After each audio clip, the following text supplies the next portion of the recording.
Welcome aboard. Today on One Wild World, we're plunging into the depths of the Maldives, a place where the ocean doesn't just border life, it envelops it. I often start these conversations saying, let's dive into the topic.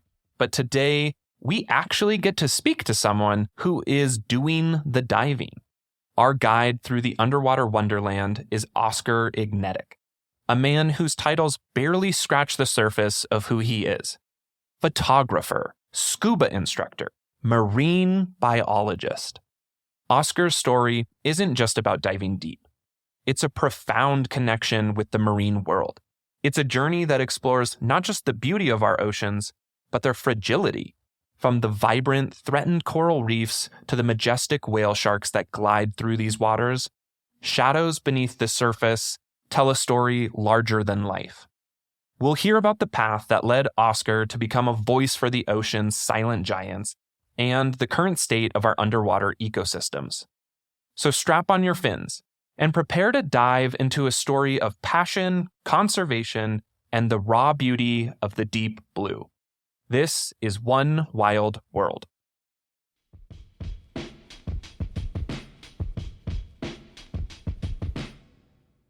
Welcome and thanks for being on the show. Thanks for having me, and it was nice meeting you back in the Maldives. Hope you had a good stay there as well. Yeah, it was a good place to go for a honeymoon and good to do some networking while I'm there. So it turned it a little bit into a business trip. So I'm curious, as we get started, can you explore what it means to be a marine biologist and then the types of research that you do? Yeah, well, it really does encompass a wide variety of things. In the field of marine biology, you really have to pick one certain theme or one research area. And more often than not, people think marine biology encompasses the whole thing, but it's really hard to focus just on the whole spectrum of marine science, whereas most people focus on very niche areas. And for myself particularly, I focus on coral reef restoration, coral reef assessment, and essentially linking that back to how humans use these resources and look at the structural reasons as to why they may be using resources in a certain way. But for the marine science question, I think what it means to me is I get to explore across a wide variety of countries across the planet, be in very beautiful areas and do work that, for the most part, is quite important for the ecosystem that you're working in, and also help and encourage local communities to use their resources in a better way as well. But it does open up doors to live in, for the most part, quite beautiful places around the world. Let's say if you're specializing in tropical marine ecology, for example. For me, for example, I've been in the island nations across the world for the last pretty much my whole 20s. I'm 30 next year. So it's allowed me to explore some very beautiful areas, see some incredible marine life interactions, and obviously mesh with local communities as well, who for the most part are completely reliant on those ecosystems. So to live with them and be with them and see those ecosystems in the way that they do and view it through my lens as well is a very interesting and exciting thing to be doing. One of the questions that I enjoy asking every guest is what inspired you to work with animals or to become a marine biologist in this case? And then how did your journey lead you to working in the Maldives? To be honest, I grew up doing a lot of diving, spearfishing in the southeast coast of Australia. So that was my entrance to it all. And when I was younger, I really wanted to be a Navy diver for the Australian Navy. But I took a different path from there. But I always had a very heavy interest in marine life. And my dad was a great entranceway to that as well. He was a dive instructor, so did quite a bit with him when I was growing up and exploring the southeast coast of Australia. Granted, it's very different to what I have done for my own research and for what I've done for work, where southeast Australia is temperate, cool waters. Right now, for example, I'm pretty sure the water temperature is like 19, 20 degrees, whereas where I'm used to being now is about 30 degrees. So it is very different environments, but that was my entranceway to it all. And then when I was younger as well, when I was about 19, I did a dive master internship for a research center in Malaysian Borneo, essentially teaching people how to dive in a research sort of environment. Having that diving background was absolutely critical, and lots of people who do marine science also have a diving background, surfing background, or whatever it might be. You just view the ocean in a different type of way, I feel, and it does make you want to protect what that environment is. Eventually, I found myself to the Maldives I think it was in 2016 to work as a marine biologist for the Six Senses chain of hotels. Very big sustainability ethos linked with the business. So I went there and worked in Flamboyant on the south of the Maldives and ran their marine biology program. If you're working in marine science or you have an interest in it, you just want to end up in a place like the Maldives. At least for a year or a few years, living there long term is difficult. At least for a few years, the experience you get is invaluable. I did spend pretty much my whole 20s in Southeast Asia, Indian Ocean, worked in Philippines, Malaysia, Indonesia, Thailand, Maldives, Seychelles. And then I also worked in French Polynesia as well. When I did go to university, I studied back in Australia, in Canberra, my hometown, at the Australian National University. And I was very lucky that they granted me honorary credit for a lot of the work I had done prior to going to university. So I managed to knock off a few degrees in very quick succession. In today's educational climate, a university degree is quite critical, particularly in this field.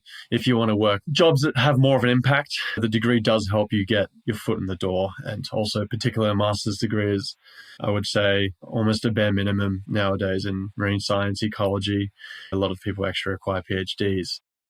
I think I agree. I think 50% of it is what you know, and going to universities or college definitely help accomplish that. But then 50% of it is also who you know and being able to do either those volunteer opportunities or just getting started at some type of job and working your way up. Getting a job is usually easier once you have a job in that area. So I'm curious, marine biology often involves a lot of unexpected surprises. Can you share any bizarre or amusing stories that you have about marine life that you've come across in your work? So I can tell you about potentially one of the best dives I've done. So South Maldives, Lamu Atoll, I think 2016. We've just finished doing a research dive with an organization called Manta Trust. Manta Trust are one of the biggest organizations for identifying manta populations, discussing conservation issues that they might face as well. So down in Lamu Atoll, they had a cleaning station. Essentially, mantas come and hover on top of a coral bommy. Then this tiny little cleaner has come up and start cleaning the imperfections of skin off the manta rays. We finished our dive, just drifting because the currents are quite strong in the Maldives. And then towards the end of the dive, we're just doing a safety stop. We had 6 oceanic manta rays come up on us out of the blue on a safety stop. So there are 3 different species of mantas. You've got the manta alfredi, you've got the biologist, which is the oceanic manta, and then you've got another one that's endemic to the Caribbean region. But the one that we saw was the oceanic manta. The max wingspan is about 7.5, 8 meter wingspan. These things are absolutely enormous. So you can tell by their name, oceanic, so they're largely pelagic. You don't really see them so often. They're very rare sightings in the Maldives.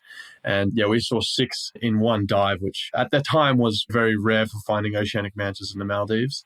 They've identified a few more spots where you can find them now, particularly in Fulmula, which is very south Maldives, more so from where I was in this dive.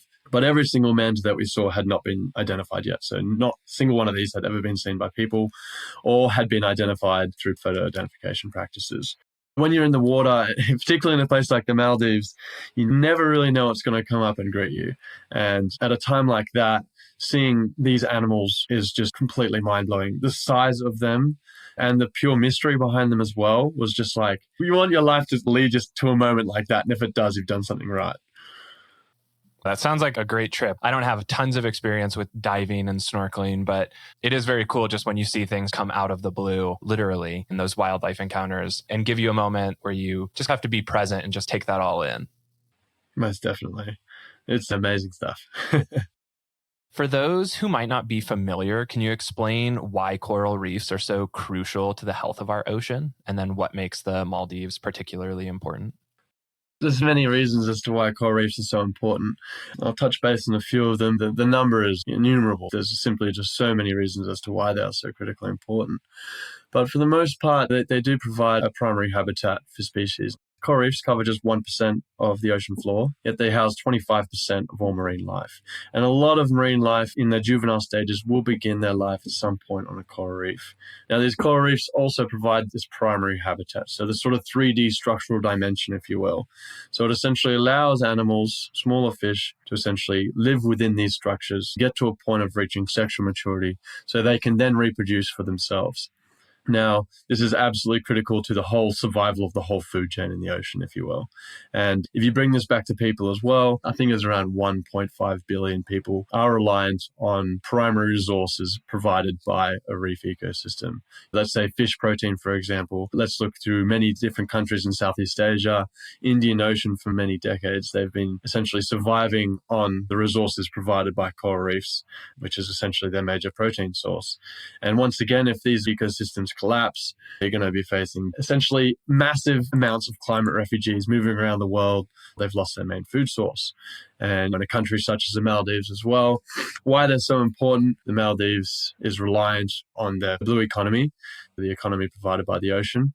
And in the Maldives, island nation, 1,200 islands, there's 1% of the country's actually landmass. Very fragile and volatile islands as well.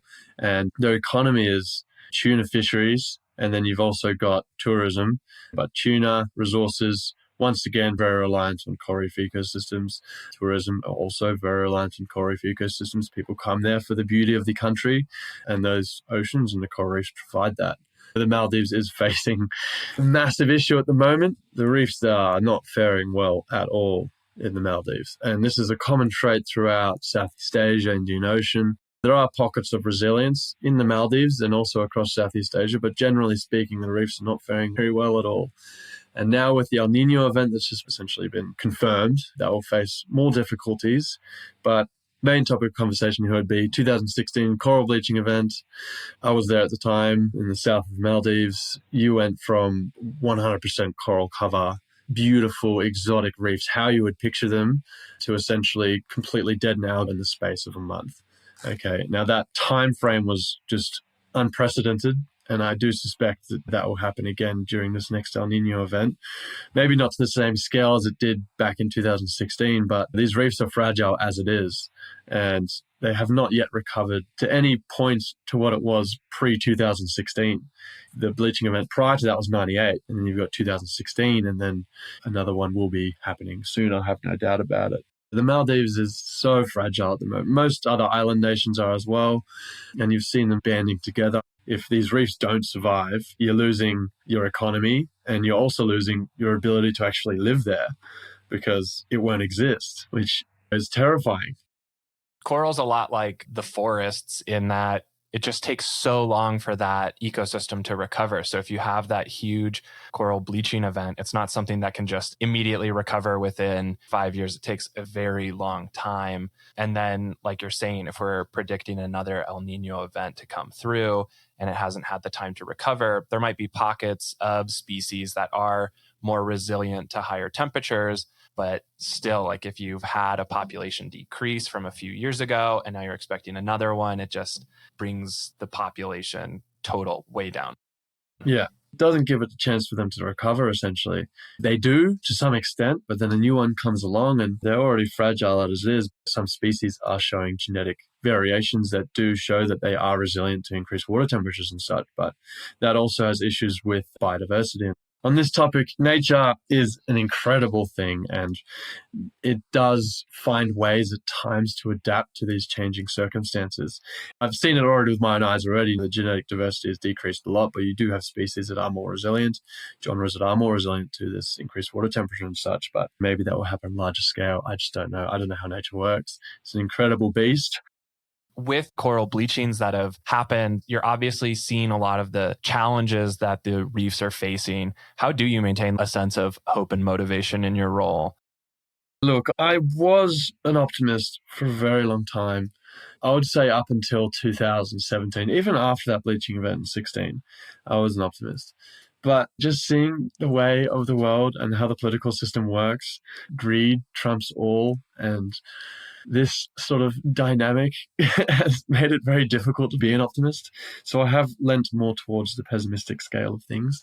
But in some senses, it is too late to be an optimist, which is a terrible thing to say. We've definitely passed our planetary boundaries. There's no doubt about that. The science backing it is scary, but try to be an optimist where I can. I agree. I think especially with how connected the world is right now, I feel like we get faced with a lot of that. This species just went extinct, or we lost this protected area.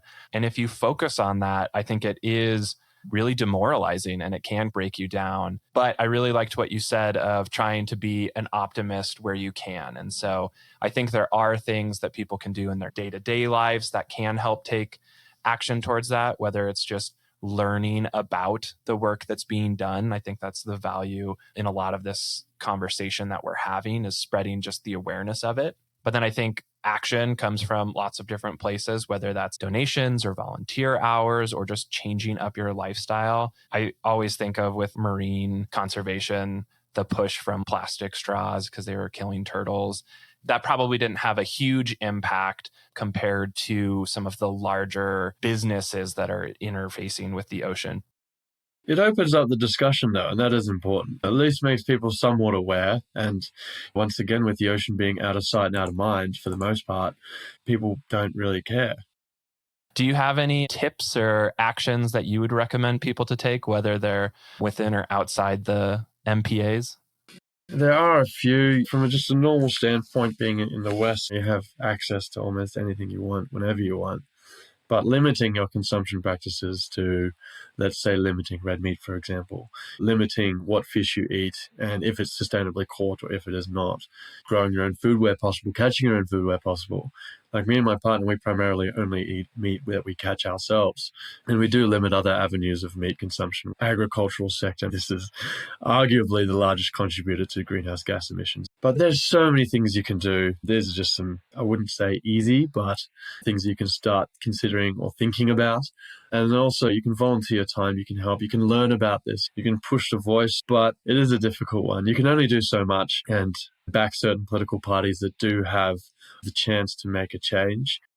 There's a term, sphere of influence, which is basically looking at, okay, within my life, what do I actually have the ability to interface with and interact with? So I probably can't take down some of the huge oil businesses, but I can vote. I might go into a job that works more in advocacy and trying to combat more of the legal side of things. But even if sometimes it feels daunting, there's always things that you can do within that sphere of influence. Most definitely. So to bring things maybe back to a more positive, brighter topic, you obviously do a lot of research being a marine biologist. If you could have a conversation with one marine species and ask them questions, what species would it be and what burning questions would you have for it? Oh, I think with where I am at the moment, it would have to be whale sharks. Where I'm working in the Maldives is in South Ari Atoll, relatively central to the country. Now, this area has their only yearly whale shark aggregation place on the planet. So where I'm located is essentially right on the border of this marine protected area where the whale sharks are found. Now, the question I'd like to ask them would be, where do they mate? Because no one has ever really recorded whale sharks mating. And if you can find that, that is enormous for the conservation of whale sharks, because they are facing a number of threats. Their numbers are dwindling. They are an endangered species. People do suggest that maybe in St. Helena, this is supposedly a location where they could be found mating. But once again, no one has any ground solid evidence on this. So that would be my question. Yeah, no, I'd leave it at that. That's a pretty solid question. Pretty important question as well. Deeply personal for the whale sharks, I imagine. Yeah, where the hell are you mating? Yeah. Yeah, what is going on with you guys? And then if marine animals could host their own talent show, which creature do you think would take home the grand prize and what talent do you think they would showcase? Oh, geez, that's a difficult question. I have an obsession with a cuttlefish. Maybe some of you have watched My Octopus Teacher. It's a great documentary. Great documentary. I loved it. But so cuttlefish, same sort of cephalopod family as octopus, incredible animals. But there's a species of cuttlefish called flamboyant cuttlefish, and it is quite literally, they can be the size of your fingernail. Okay, so they're incredibly small.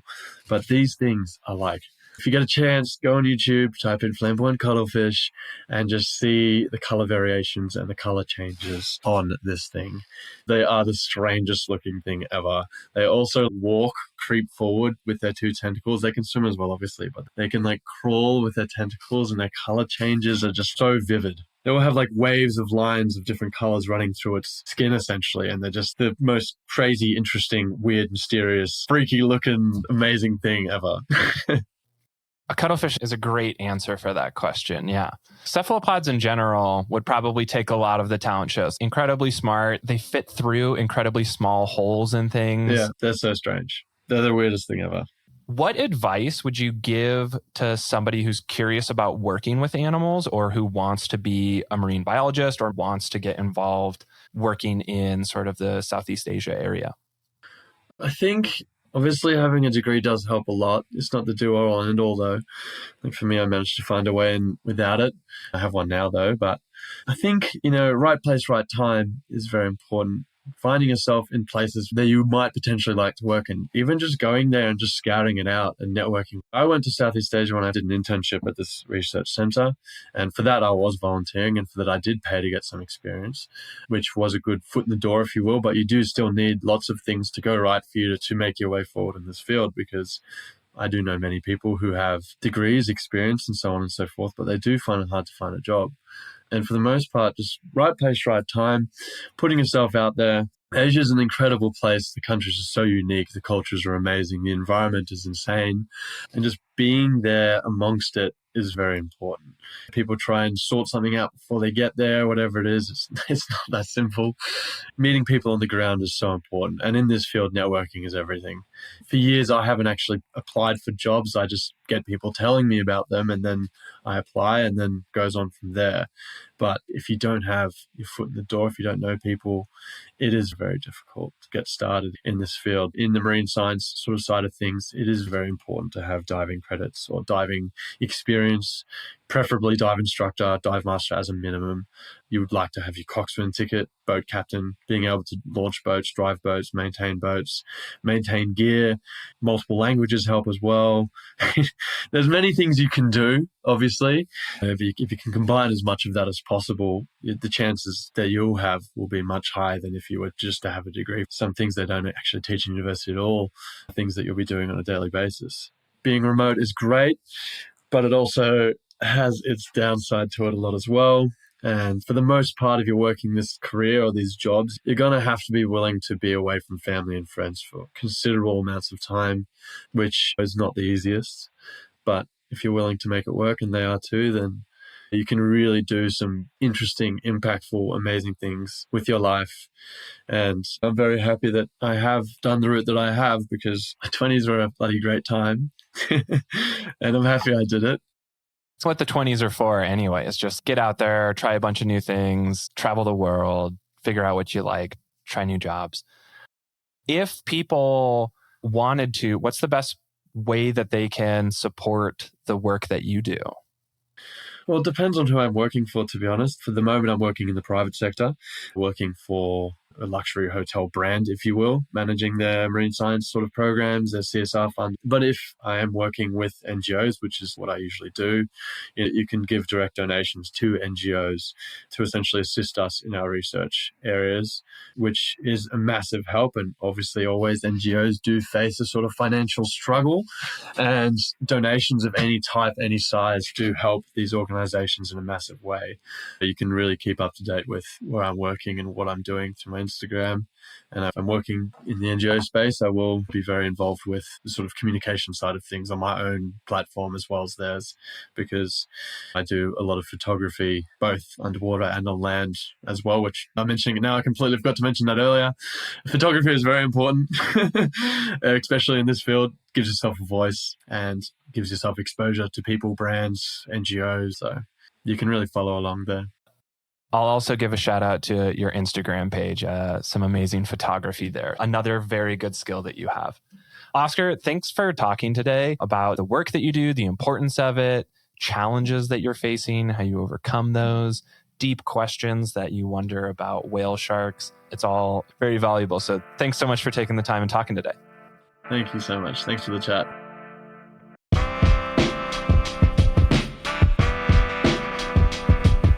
If you enjoyed this conversation, subscribe. And to find out more about the work we do to support animals, visit our website at theechofilm.com. Follow us on Instagram at theechoanimals, and follow our TikTok at creature.feature. On behalf of all creatures, big and small, thank you for listening.